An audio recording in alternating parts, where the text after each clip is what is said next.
પાન કાર્ડના નિયમો બદલાયા. હવે ફોર્મ 93, 94 અને 95 કે પછી 96 કયું ભરવું પડશે? જાણીશું આજના જાણવા જેવામાં. પાન કાર્ડ સંબંધિત નિયમોમાં ઘણા મહત્વના ફેરફારો થયા છે.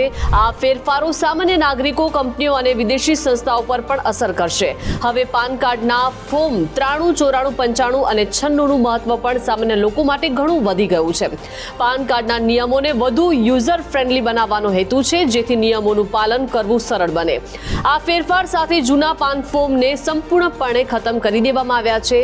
અગાઉની સિસ્ટમ આવકવેરા અધિનિયમ 1962ના નિયમ હેઠળ 114 હેઠળ આ નિયમ હતો, પરંતુ જેમાં માત્ર 2 ફોર્મ હતા.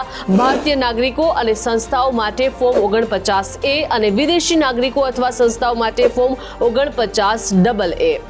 કોના માટે છે નવા પાન ફોર્મ? તો ફોર્મ 93 માટે છે. આ ફોર્મ ભારતીય નાગરિકો માટે છે. ફોર્મ 94 જે ભારતમાં નોંધાયેલી કંપનીઓ અથવા તો ભારતની બહારની કંપનીઓ જે અહીં રજીસ્ટ્રેશન કરવા માંગે છે તેમના માટે આ ફોર્મ 94 છે. ફોર્મ 95 આ ફોર્મ એવા લોકો માટે છે જેઓ ભારતીય નાગરિક નથી, જ્યારે ફોર્મ 96 એવા લોકો માટે છે જેઓ ભારતની બહાર સ્થાયી થયેલા છે અને વિદેશમાં નોંધણી ધરાવતી કંપનીઓ માટે આ ફોર્મ છે. ફોર્મ 96 જેઓ ભારતની બહાર સ્થપાયેલી અને વિદેશમાં નોંધણી ધરાવતી કંપનીઓ માટે આ ફોર્મ છે. આ તમામ નવા ફોર્મને આવકવેરા અધિનિયમ 2025ની કલમ 262 હેઠળ લાગુ કરવામાં આવ્યા છે. હવે એ સમજી લઈએ કે નવા અરજી સિસ્ટમમાં શું બદલાયું છે.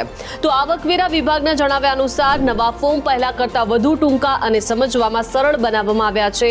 હવે અરજદારોએ પોતાની વિગતો જાતે જાહેર કરવી વધુ સરળ બનશે.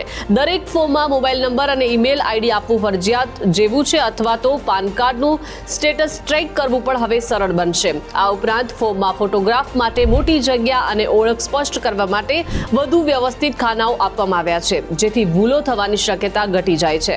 તો હવે એ સમજી લઈએ કે ફોર્મમાં આ માહિતી આપવી પડશે. કઈ એવી માહિતીઓ હશે જે આપવી પડશે? જ્યાં નવા નિયમો મુજબ હવે ફોર્મમાં કેટલીક વિગતો આપવી અનિવાર્ય છે.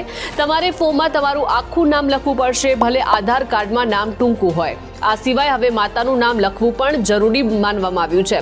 રહેઠાણની સ્થિતિમાં તમે સ્થાનિક છો કે બિન નિવાસી તેની સ્પષ્ટ જાણકારી આપવી પડશે.